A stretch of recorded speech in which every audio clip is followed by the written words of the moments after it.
युवराज, हम जहाँ ठहरने वाले हैं वहाँ फूलों की एक घाटी है। वहाँ राजकुमारी के पसंद के कई फूल खिलते हैं।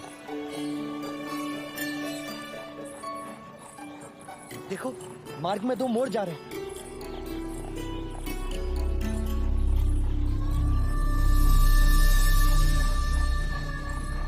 रथ रोको, चलना।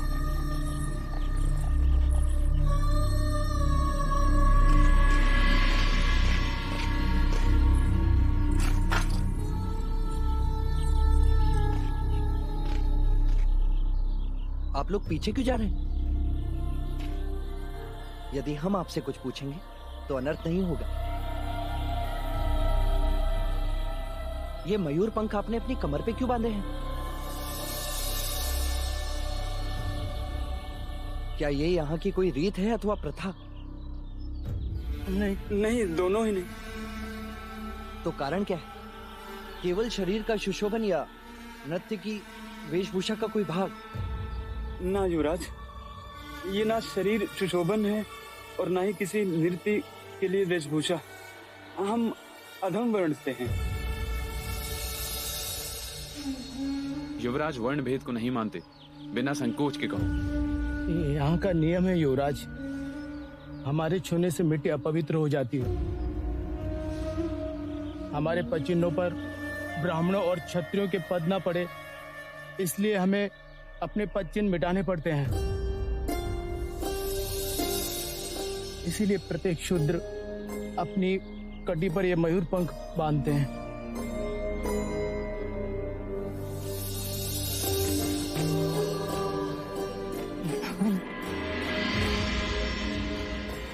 ये कैसी रीत है? मनुष्यता का कितना बड़ा अपमान है। क्षमा करें युवराज, अब हमें जाना होगा, अन्यथा विलंब होने के कारण हमें कोड़े की मार खानी पड़ेगी। हाँ।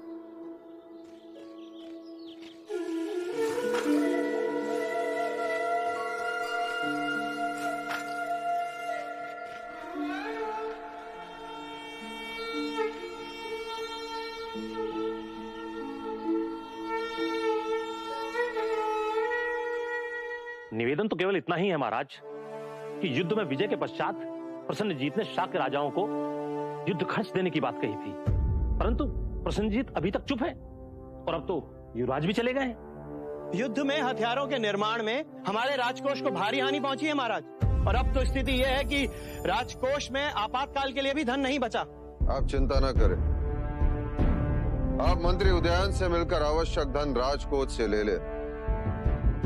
युवराज सिद्धार्थ आते ही हम प्रसन्नजीत से बात करेंगे। एक प्रश्न है महाराज शुद्धोधन, यदि प्रसन्नजीत ने युद्ध खर्च देने से मना कर दिया तो हम महाकौशल से बात करेंगे। वो न्याय प्रिय राजा है और प्रसन्नजीत उनकी बात टाल नहीं सकता।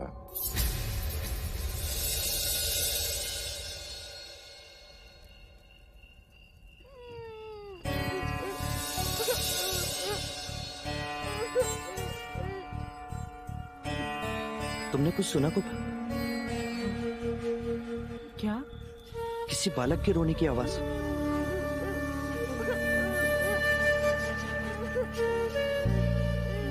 हाँ, सुनो, देखो तो वहां कौन रो रहा है।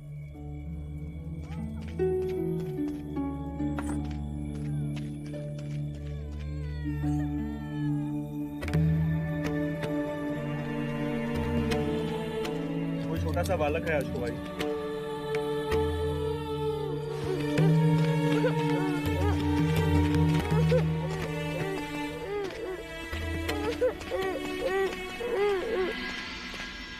क्या हुआ?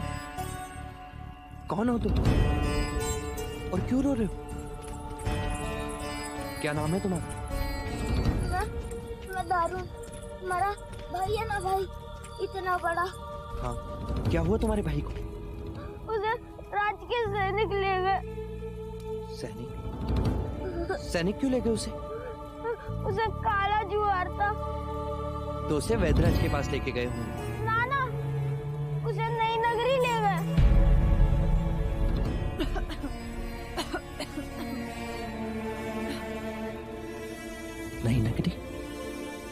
युवराज को नई नगरी के बारे में ज्ञात हो गया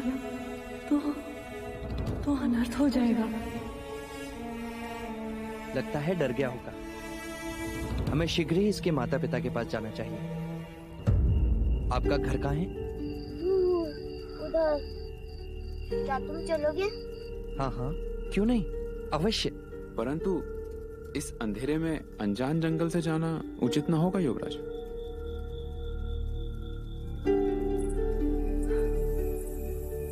आज हम दारुन को भोजन कराकर यहीं सुला लेते हैं आर्य। प्रातःकाल हम तुम्हारे साथ तुम्हारे घर चलेंगे। क्यों, सही कहा ना हमने? हाँ। चलें?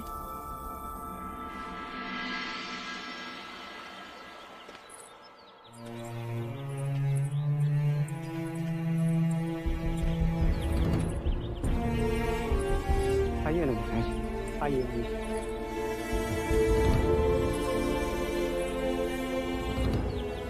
बैठिए युवराज, बैठिए।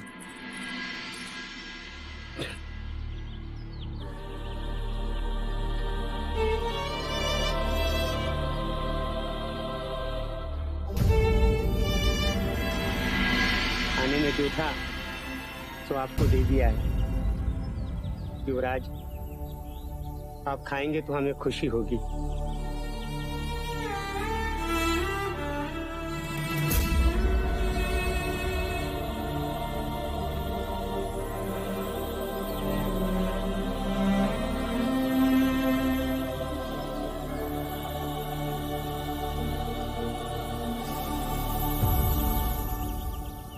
आपका पूरा परिवार इतने चावल में कैसे निर्वाह कर लेता है? क्या करे युवराज, दिन भर परिश्रम करके इससे अधिक नहीं जोड़ पाते। तो गांव वाले अच्छे हैं जो हमेशा एक दूसरे की सहायता कर देते हैं, लेकिन वो भी क्या करें। युद्ध जो हुआ था उनके भी हाथ बंधे हैं।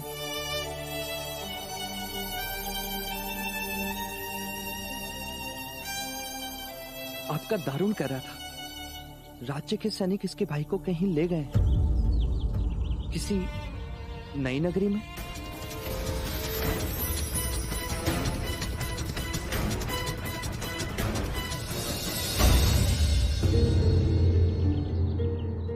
नई नगरी?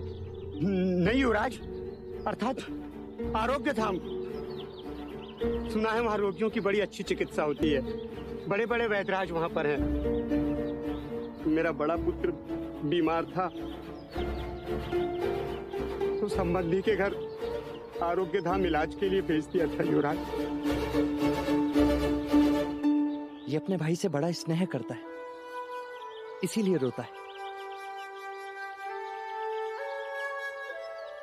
आपने कुछ खाया नहीं युवराज?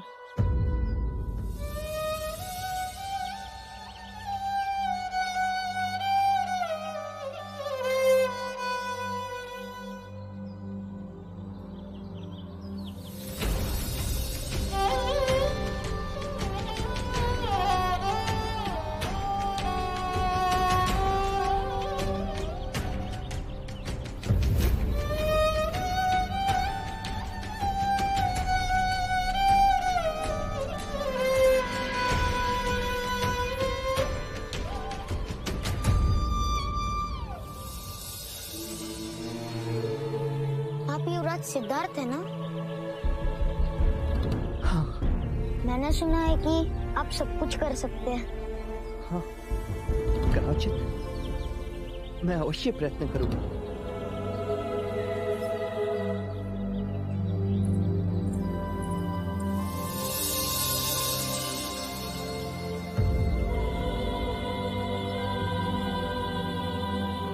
बाबा,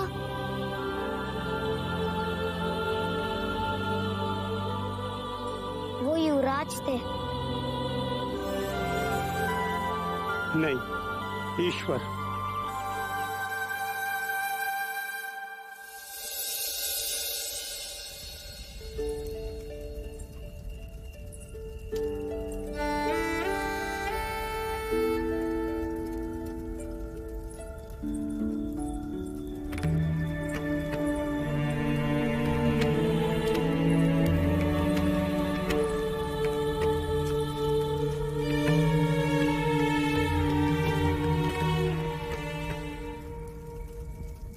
एक और संघर्ष गोपा।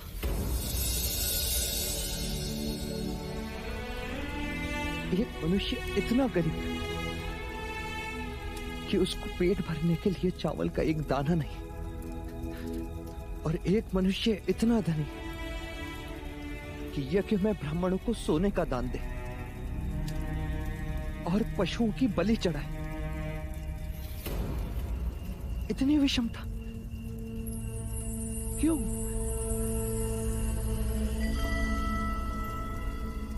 गोपा, हम महलों में रहते हैं, पकवान खाते हैं,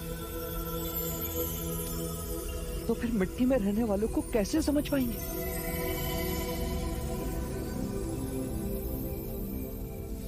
मां कहती है कि ईश्वर कण कण में बसा है, तो फिर मनुष्यों की पैरों की मिट्टी से ईश्वर अछूता कैसे होगी? इतना मत सोचो आर्य, ठंड बढ़ रही है, भीतर चलें?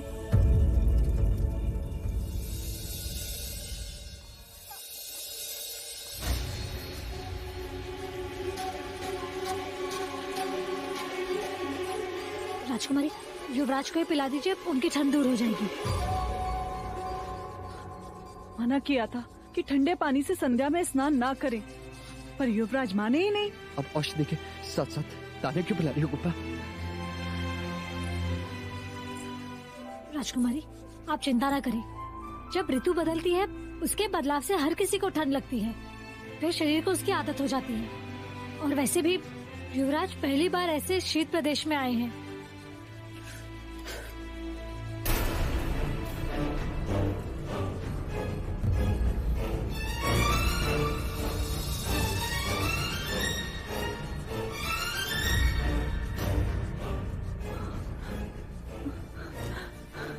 लौशिका, इन्हें कुछ होगा तो नहीं ना? कुछ नहीं होगा मुझे।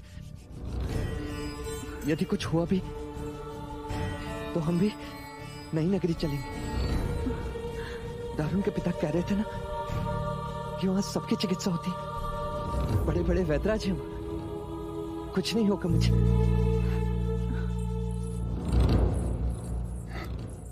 राजकुमारी, युवराज के नाखून और नीले पड़ते जा रहे हैं।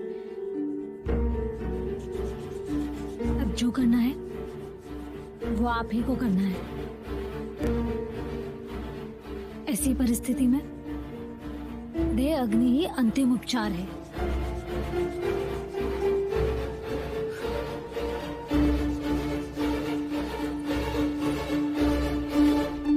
चन्ना,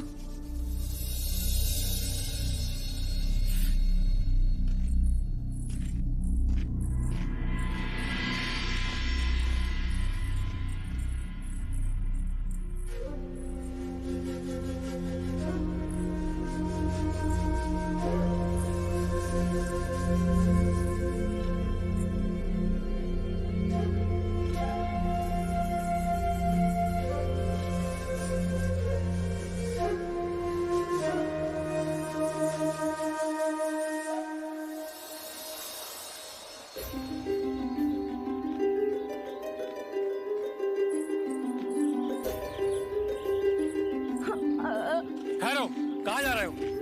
हमें युवराज से मिलना है। वो नहीं मिल सकते। उन्होंने कहा था कि वो मेरी बात सुनेंगे। कहा ना कि नहीं मिल सकते, क्यों हट कर रहे हो? पुत्र, वो लोग कुछ दिनों के लिए बाहर गए हुए हैं, तुम भी कुछ दिनों के पश्चात आ जाना। हाँ, जाओ। सुनो, ये बालक दोबारा कभी भी युवराज से न मिलने पाए और ना ही इसका कोई समाचार। जैसा आपका आदेश। ये बालक युवराज के सामने नई नगरी की बातें करता है, और अगर युवराज आरोग्य धाम पहुंच गए तो हम प्राण से गए समझो।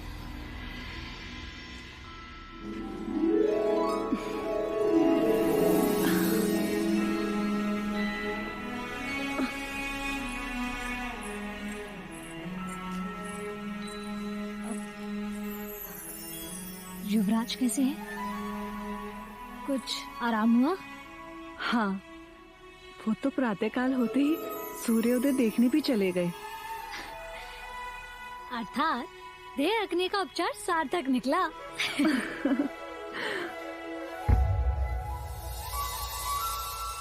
ये क्या है राजकुमारी? क्या हुआ? आपके हाथ का वो सूत्र? कैसा सूत्र? ये सूत्र कुलगुरु ने तुम्हें पुत्र रत्न प्राप्ति के लिए दिया है। जिस दिन संतान का आगमन संभव हो जाता है, ये सूत्र अपने आप छूट जाता है। वो सूत्र टूट गया अर्थात?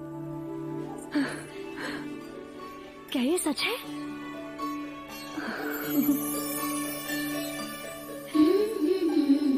क्या युवराज सिद्धार्थ इस बात से ज्ञात है? तो कब बताएंगी? मैं नहीं कह पाऊंगी। महादेवी से कहूंगी, वही बताएंगी। ठीक सोचा। कौशिका जी,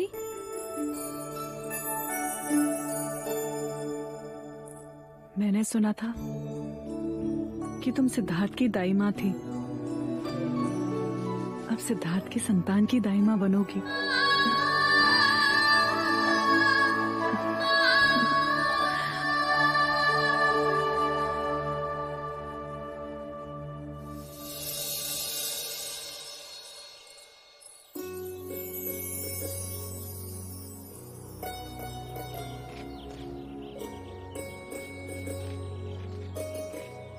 चलो कुपा, चन्ना आज हमें सामने वाले बर्फ के पर्वत के पास ले जा रहा है। पर आज हम मंदिर जाना चाहते हैं युवराज। क्यों कुपा? अचानक ईश्वर की इच्छा? इच्छा को जन्म लेने में समय ही कहाँ लगता है। बस ऐसे ही मन में आया तो। ठीक है चन्ना, आज हम मिट्टी के मनुष्य पत्थर के ईश्वर से मिलने मंदिर जाएंगे।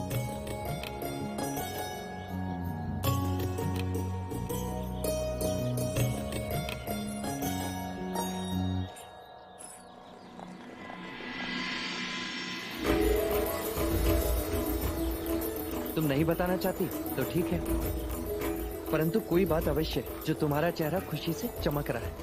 बस ऐसे ही आपका ज्वर उतर गया और मेरे गालों पर खुशी चढ़ गई। दारू, रथ रोको चन्ना।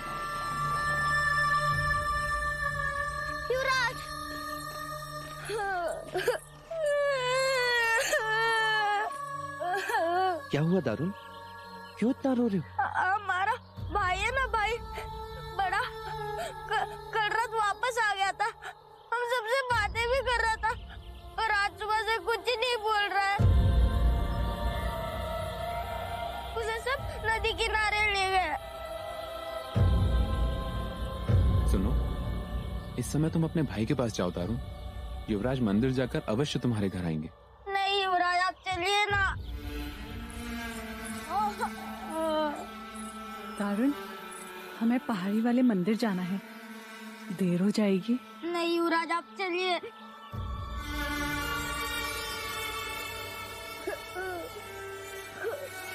मंदिर के भगवान तो पत्थर के कहीं नहीं जाएंगे। आप इतने नास्तिक कैसे हो सकते हो? तुम सब कहते हो कि भगवान ने संसार बनाया है, तो फिर उसमें इतना दुख क्यों?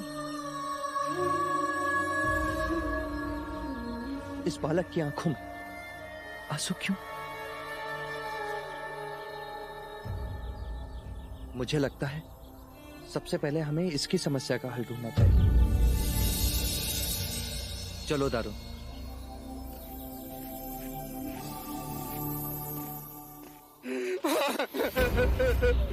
चलो, सबको जल्दी से उठाओ, पानी में बहा दो। तुम लोग जानते हो कि महाराज का आदेश क्या है? युवराज के सामने कोई भी पीड़ादायक घटना नहीं घटनी चाहिए। बस एक बार, अंतिम बार मेरे पुत्र का चेहरा देखने दीजिए।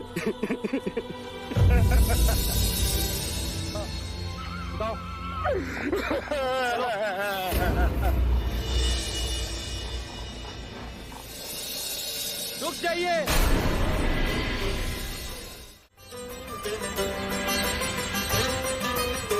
आप युवराज को रोकिए। युवराज, युवराज, युवराज, हमें जाना चाहिए। इनके परिवार की बात, हमें मंदिर भी जाना है ना।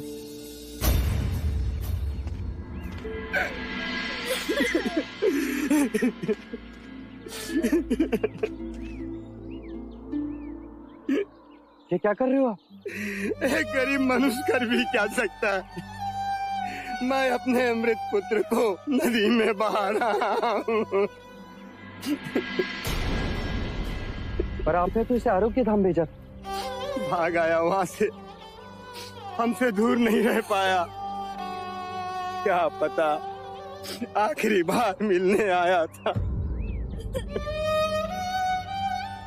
और मेरी विवशता देखिए युवराज, मैं अपने पुत्र का अग्निदाह करके उसे मोक्ष भी नहीं दिला सकता। इसे नदी में बहाना पड़ेगा। अग्निदाह क्यों नहीं दे सकते? मेरे पास ब्राह्मणों को देने के लिए धन नहीं है, और बिना दक्षिणा ब्राह्मण दाह संस्कार नहीं करेंगे और मंत्रोच्चार नहीं होगा। मेरे पुत्र को सद्गति नहीं मिलेगी और मोक्ष नहीं मिलेगा। मोक्ष? ना तुम जानते हो ना मैं, केवल ब्राह्मण जानते हैं, और वो भी वेदों की दृष्टि से, जिनमें मोक्ष की परिभाषा तो है पर प्रमाण नहीं। पर क्या तुम पूरे विश्वास के साथ कह सकते हो कि ब्राह्मणों के मंत्रोच्चार से तुम्हारे पुत्र को मोक्ष प्राप्त होगा, उसको सद्गति मिलेगी? क्षमा करे युवराज, हम लोग परंपराओं पर चलते हैं। परंपरा ही हमारी श्रद्धा है, और श्रद्धा के प्रश्न पर प्रमाण नहीं देखते। क्योंकि ऐसा करना वो भी एक परंपरा है। ये तो वही हाल हुआ कि एक मनुष्य की आंखों वेदों की पट्टी बांध उसे श्रद्धा की जंजीरों से जकड़ दिया जाए और खाई में लटका दिया जाए, और उससे कहा जाए कि यदि तुम इन जंजीरों को तोड़ोगे तो खाई में गिरोगे, और यदि नहीं तोड़ी तो जीवित रहोगे पर लटके रहोगे। और जीवनांत वो मनुष्य श्रद्धा की जंजीरें थामे संसार की खाई में परंपराओं के नाम पर लटका रहता है। फिर भी मंत्रोच्चार से मोक्ष प्राप्त होता है, सद्गति मिलती है, और ऐसे मिथ्या वचन में तुम मानते हो तो सजाओ चिता। केवल तुम्हारी खुशी के लिए आज ब्राह्मण भी आएंगे और तुम्हारे पुत्र का अग्नि संस्कार भी होगा। चन्ना, युवराज,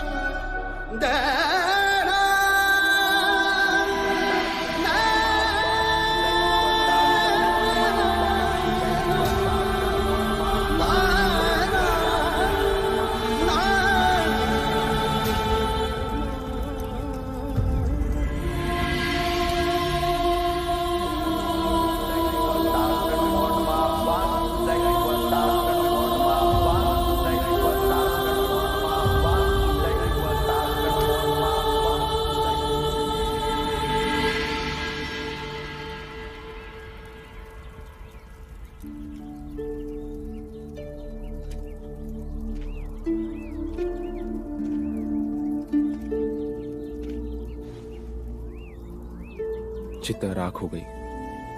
दारुण के पिता भी अस्थियां विसर्जन को ले गए। कब तक बैठे रहेंगे आप यहाँ?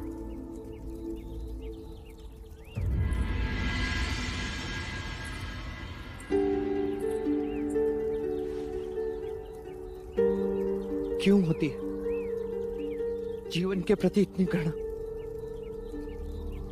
क्यों उठते हैं प्रश्न? यदि जन्म से मृत्यु की ओर दौड़ना है तो जन्म ही क्यों लेते हैं? पंच महाभूत का ये शरीर क्यों राख हो जाता है? क्यों वैराग से मन भर जाता है? क्यों सारा संसार मिथ्या लगने लगता है? इसे विषाद योग कहते हैं युवराज। जब भी यम अपने अधिकार का उपयोग करता है, इस योग का जन्म होता है। जब भी मृत्यु होती है मन विषाद से भर जाता है, परंतु ये योग क्षणिक होता है। कुछ दिन ये सब उसे याद करेंगे और फिर भूल जाएंगे। कुछ दिनों बाद दारुण भी अपने बड़े भाई को भूल जाएगा। यही संसार का चक्र है। कुछ दिनों पहले वो था, अब नहीं। कुछ दिनों तक हम रहेंगे, फिर नहीं। युवराज, मनुष्य को व्यवहारिक बनना चाहिए। मृत्यु से ना सूरज चांद का उगना बंद होता है, ना बादल का बरसना। प्रकृति का नियम है, फूल खिलते हैं, मुरझाते हैं, फिर कोपलें फूटती हैं। बादल बरसने को ही जन्म लेते हैं और बरसने के बाद उनका अस्तित्व नहीं रहता। फिर नया बादल बनता है, फिर बारिश होती है, पर जगत रुकता नहीं, वो चलता है। अब हम भी चलें?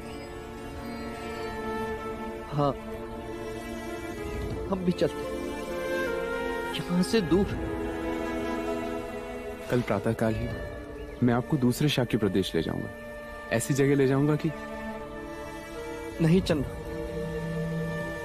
हम कपिलवस्तु वापस चलेंगे।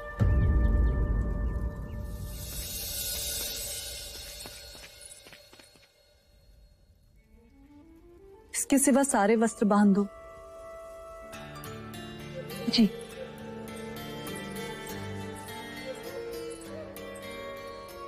चन्ना ने कहा है कल प्रातःकाल हम यहाँ से प्रस्थान करेंगे। आपको यहाँ से कुछ कपिलवस्तु ले जाना है? नहीं, मुझे यहाँ की कोई स्मृति नहीं चाहिए जिसे मैं अपने साथ ले जाऊं।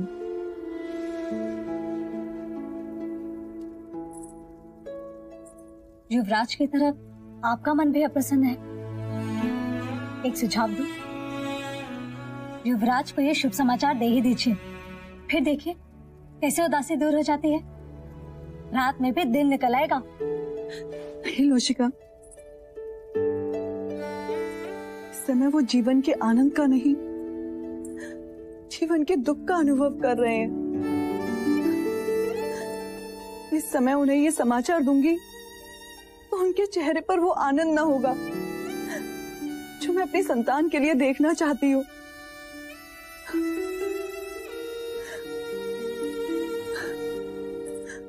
उन्हें ये समाचार मैं तब दूंगी जब वो प्रसन्न होंगे।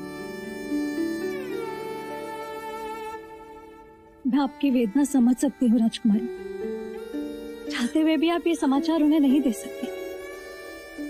पर देखिएगा, कपिलवस्तु पहुंचते पहुंचते सब ठीक हो जाएगा।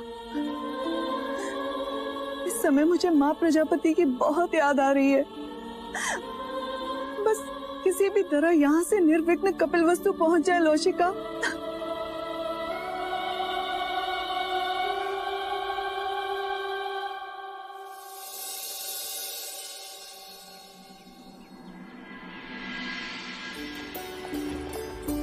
देखो इन शिखरों, इन वृक्षों को, क्या सोचते होंगे? क्या कुछ नहीं देखा होगा गोपाइनों ने? फिर भी ये इतना शांत कैसे रहते होंगे? और हम मनुष्य? रुक जाओ, मत करो इतना अत्याचार। मत करो पर इतना अत्याचार मत करो। ईश्वर हमारी रक्षा करो ईश्वर, परिवार का निर्वाह कैसे करूंगा? ठहरो, क्या अपराध है इसका? तुम्हारा क्या अपराध है? कुछ नहीं। तो फिर क्यों अकारण बीच में आकर अपराधी बन रहे हो? भूख लगी है तो खाना खाओ, कोड़े खाने पर क्यों तुले हो? तुम जानते हो तुम किससे बात कर रहे हो? जो भी हो, हमारे पास राजा तपोधन का आदेश है। ये शाक्य गणराज्य के महाराज शुद्धोधन के पुत्र युवराज सिद्धार्थ हैं। क्षमा युवराज, युवराज, युवराज, कहो क्या है ये सब? क्षमा करें युवराज, राजा तपोधन का आदेश है कि सारे व्यापारियों से कर वसूला जाए। युवराज, वो कर तो ये हमसे पहले ही ले जा चुके हैं। ये अतिरिक्त कर है। युद्ध के कारण राजकोष को भारी क्षति पहुंची है। बंद करो ये अतिरिक्त कर लेना। किसानों से लगान लेते हो, व्यापारियों से कर लेते हो, गरीबों से उनकी रोटी छीनते हो। जब प्रजा ही नहीं रहेगी तो राज किस पर करोगे? कह देना राजा तपोधन से कि युवराज ने विनती की है, ना माने तो आदेश भी मिल जाएगा। उठाकर रखो ये बोरिया जहां से उठाई थी। युवराज सिद्धार्थ की, युवराज सिद्धार्थ की, युवराज सिद्धार्थ की, युवराज सिद्धार्थ की, युवराज सिद्धार्थ की, युवराज सिद्धार्थ की, युवराज सिद्धार्थ की, युवराज सिद्धार्थ की, युवराज सिद्धार्थ की, युवराज सिद्धार्थ की, युवराज सिद्धार्थ की, युवराज सिद्धार्थ की, युवराज सिद्धार्थ की। क्या ढूंढ रहे हो युवराज? महादेवी प्रजापति को? ना, माँ को। महादेवी प्रजापति तो महाराज के साथ गई हैं। और महाराज कहाँ गए? महादेवी के साथ। और वो दोनों कहाँ गए? एक दूसरे के साथ। लो, जो सामने है उनका तो मान नहीं, और जो ना देखे उनकी पूछताछ। क्षमा करें काकी माँ, पर कोई बात नहीं पूछी।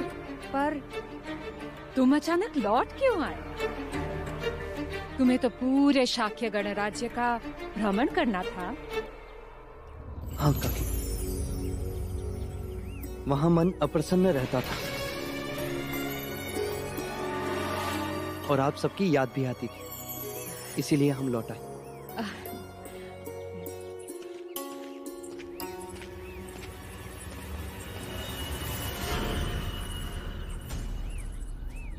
अभी तो बात टाल दी है, लेकिन अगर फिर से महाराज के बारे में पूछा तो क्या उत्तर देंगे? वही करेंगे जो अभी किया। क्या?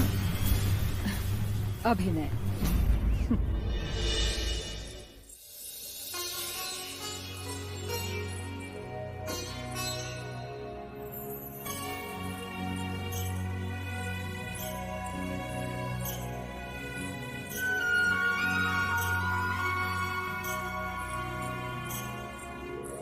क्यों अकारण चक्कर लगाकर अपने पैर दुखा रही हो? पैर कहाँ, पेट दुख रहा है। किस कारण? ऐसा क्या खा लिया तुमने? एक बात। बात? कैसी बात? वही जो आपके पेट में है। इतनी बड़ी खुशी की बात आप अपने उदर में कैसे छुपा सकती हैं राजकुमारी? मेरा तो मन कर रहा है कि मैं थाली बजा बजा कर पूरा महल घुमाऊं, गगन ढोल बजाऊं जिसे सारा नगर जान जाए, और महाराज और महादेवी जहाँ कहीं भी हो हवा पे सवार होकर आपके पास चले आए। बोलिए, बता दूं? क्या बताना चाहती हो लौशिका?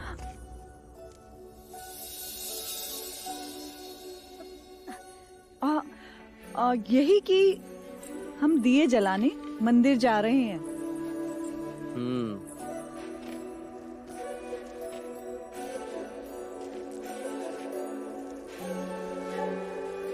तीन दिए? ये किस लिए गोपा? पहला, हम यहाँ से सब सकुशल पहुँच जाएं, इसलिए। और दूसरा दीपक, हम वहाँ से सकुशल लौट आए, इसीलिए। और ये तीसरा दीपक?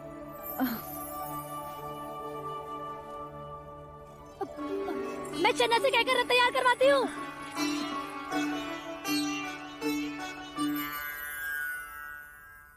तुमने बताया नहीं गोपा, ये तीसरा दीपक किस लिए? आप बताओ तो मानूं।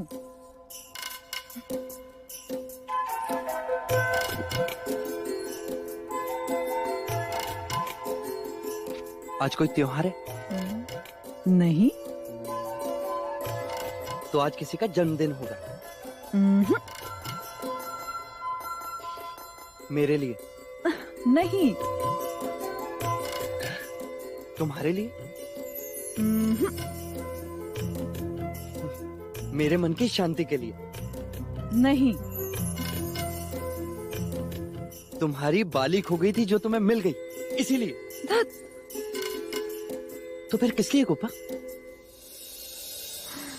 ये दीपक स्वयं दीपक के लिए। स्वयं दीपक के लिए? हाँ, उस दीपक की जो पूरे राजमहल में सबकी आंखों में, सबके मन में उजाला ही उजाला कर देगा। क्या? किसकी बात कर रही हो गोपा? उसकी, जिस दीपक को सारा परिवार कुल दीपक कहेगा। क्या कहा गोपा तुमने? अर्थात जो मैं सोच रहा हूँ वो सत्य है गोपा? वो सत्य है? हाँ। अर्थात एक छोटी बांसुरी बनवानी पड़ेगी, एक छोटा कटिबंध लाना होगा। हाँ। झुंझुने वाला। हाँ। उसके छोटे छोटे चरणों के पीछे दौड़ना पड़ेगा, जो महाराज की दाढ़ी खींचेगा और महाराज कुछ नहीं कर पाएंगे। जो माँ की गोद में सोएगा और माँ उसे लोरियां गाकर सुनाएगी। आह गोपा, गोपा, गोपा, गोपा, इस सृष्टि का आनंद सच कितना अवर्णनीय है। सच गोपा, जिसके केवल समाचार मन को उजाले से भर दिया, जब वो स्वयं आएगा तब क्या होगा गोपा? क्या हमारी आंखें उस उजाले को सह पाएंगी? हाँ, वो स्वयं हमारी आंखों का तारा होगा। अरे महाराजा और महारानी को जब ये खुशी की बात पता चलेगी तो क्या होगा गोपा? चलो हम ये खुशी की बात उनको बताते हैं। पर वो है कहाँ? वो तो, पर मैं उन्हें ढूंढ लूंगा। कैसे? वो तो महाराज की आज्ञा थी, इसीलिए मैंने कुछ पूछा नहीं। लेकिन मैं जानता हूँ गोपा, उनकी अनुपस्थिति का कारण मंजली काकी और मंजली काको को अवश्य पता होगा। मैं अभी पूछ कर आता हूँ। और मैं कह देता हूँ गोपा, सबसे पहले ये खुशी का समाचार हम माँ को सुनाएंगे। माँ बहुत खुश होगी, बहुत खुश होगी माँ।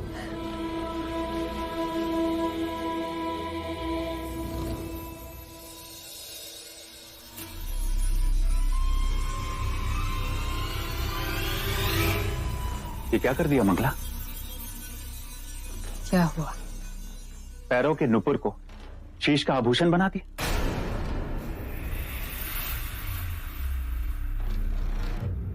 मन भटक रहा है, अर्थात मन में कुछ और तुम कर कुछ और रही हो। पर ये सोचने वाली बात तो है ही। सच, मन सिद्धार्थ के आगमन से विचलित है, चिंतित है। कब नहीं था? संन्यास की इच्छा रखने वाले घर परिवार से दूर भागते हैं, भीड़ भाड़ से दूर एकांतवास में रहना पसंद करते हैं। परंतु ये सिद्धार्थ है कि घर वापस आ गया और वापस आकर कहता है, आप कैसी हैं काकी माँ? आप लोगों की बहुत याद आ रही थी। याद आ रही थी। अब तो जब जब उसके मुंह से काकी माँ सुनती हूँ, ऐसा लगता है कि जैसे स्वयं दुर्भाग्य बोल रहा हो। काकी माँ,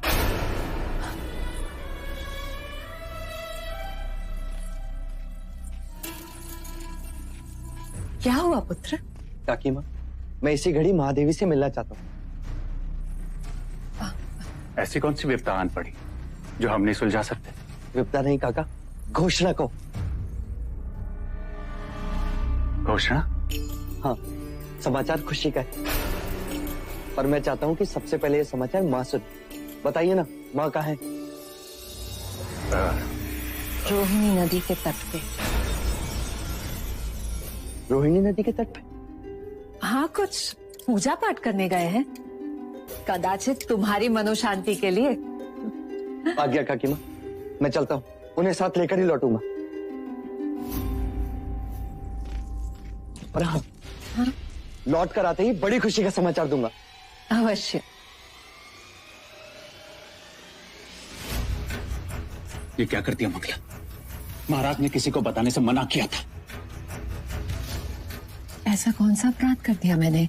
आर्य, उनके पुत्र को ही तो बताया। और किसी को तो नहीं। पर उन्होंने ये बात सिद्धार्थ से कई वर्षों से छुपा कर रखी थी। आज सत्य को उजागर हो जाने दो आर्या। माता पुत्र को दूर करने का यही तो एक मार्ग था। युवराज को पता चल जाए कि उसको जन्म देने वाली माँ प्रजापति नहीं कोई और है। उससे क्या उपलब्ध होगा? आप नहीं समझेंगे आर्य। आंखें बड़ी करके सोचिए। अटूट संबंध को तोड़ने की यही एक युक्ति है संत है। मैंने तो रोहिणी नदी में कंकड़ डाल दिया है। अब देखिएगा तरंगे दूर तक जाएंगी।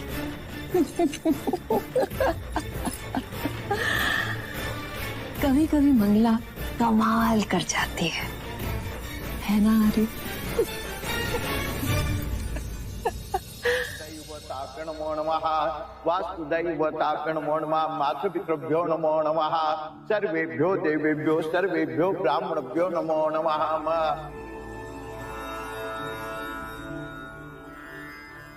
क्या सोच रही हो देवी?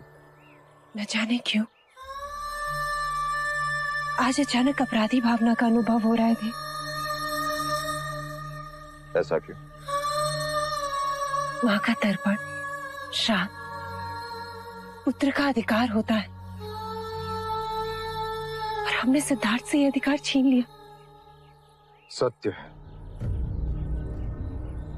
परंतु पुत्र का यथार्थ सोचना क्या माता पिता का कर्तव्य नहीं? ऐसा सोचो देवी कि हमने उसके अधिकार नहीं छीने, हमने हमारा कर्तव्य किया। न जाने कौन सा दुख उसे वैराग्य के पगडंडी पर ले जाए, इसलिए हमने उसे हर दुख से परे रखा। हम अपराधी नहीं। हर क्षण यही भय लगा रहता। किसी दिन उसने जान लिया तो क्या होगा? क्या है वो ये दुख सह पाएगा? क्या सत्य जानकर वो हमें क्षमा कर पाएगा? दे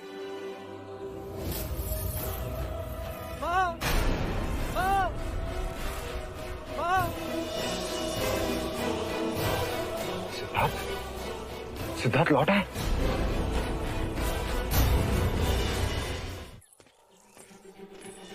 सिद्धार्थ देव देव सिद्धार्थ यहाँ आ रहा है।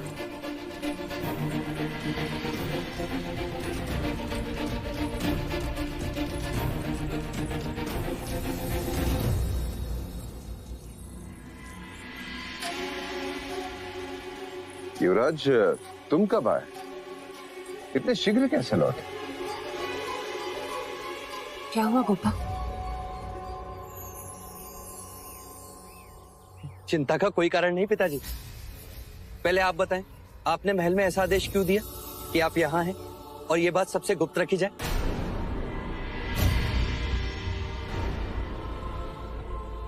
इसलिए कि राजनीति हमारा पीछा न करे, अन्यथा महामंत्री उदयन राजनीतिक समस्या लेके हमारा पीछा छोड़ते ही नहीं। पर ये गुप्त पूजा है किस लिए माँ? युवराज, ये पूजा पारिवारिक शांति हेतु है। तो परिवार के साथ क्यों नहीं?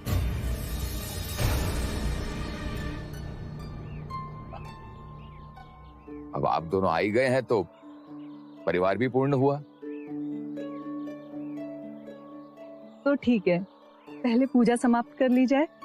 इसका फल एक समाचार के रूप में आपको तुरंत मिलने वाला है। कैसे समाचार? पहले पूजा पूर्ण कर ले, फिर बताऊंगी।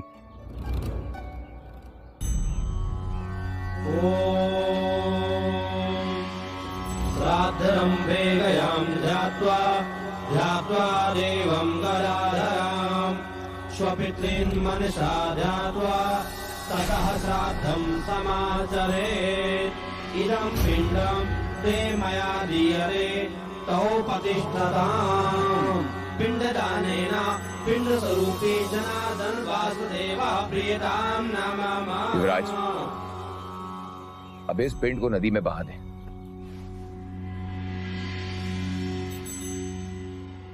पिंडदान? क्षमा करें कुलगुरु, ये श्लोक, ये पिंडदान विधि, ये तो तर्पण पूजा है।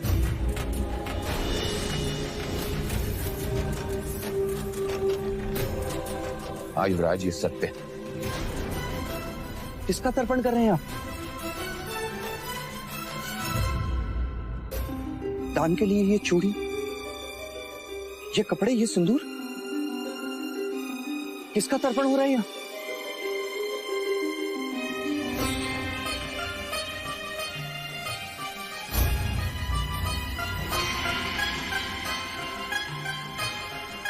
तुम्हारी माता का। महादेवी,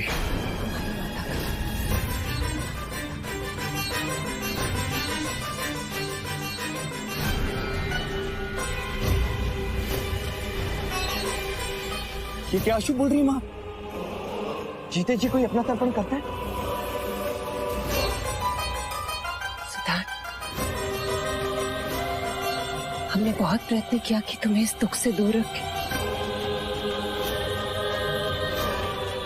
पर अब तुम बड़े हो गए, तुम समझ सकोगे। मां, क्या समझ सकूंगा मैं? सिद्धार्थ, मैं तुम्हारी जननी नहीं,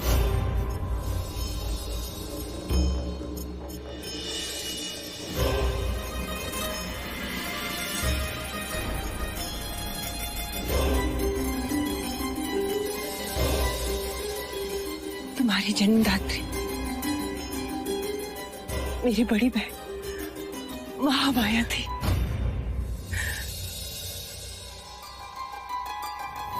तुम्हारे जन्म के 7 दिन बाद चल बसी। मैं तुम्हारी जननी नहीं, तुम्हारी पालक माता हूं।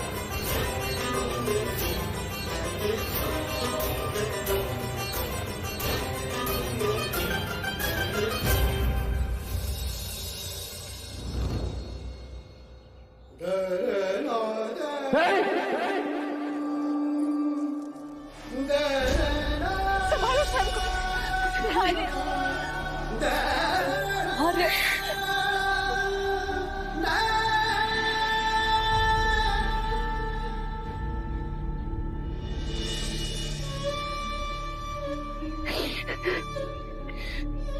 विधि की वक्रता देख लो गोपाल,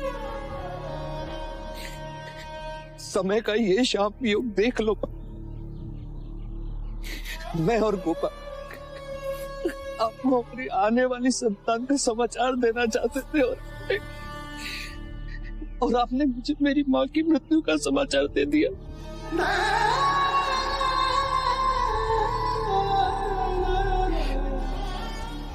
मनुष्य कितना असहाय और काल कितना बलवान।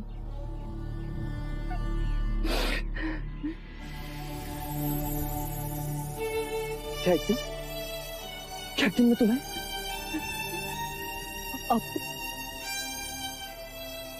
आपको भी खो दूंगा।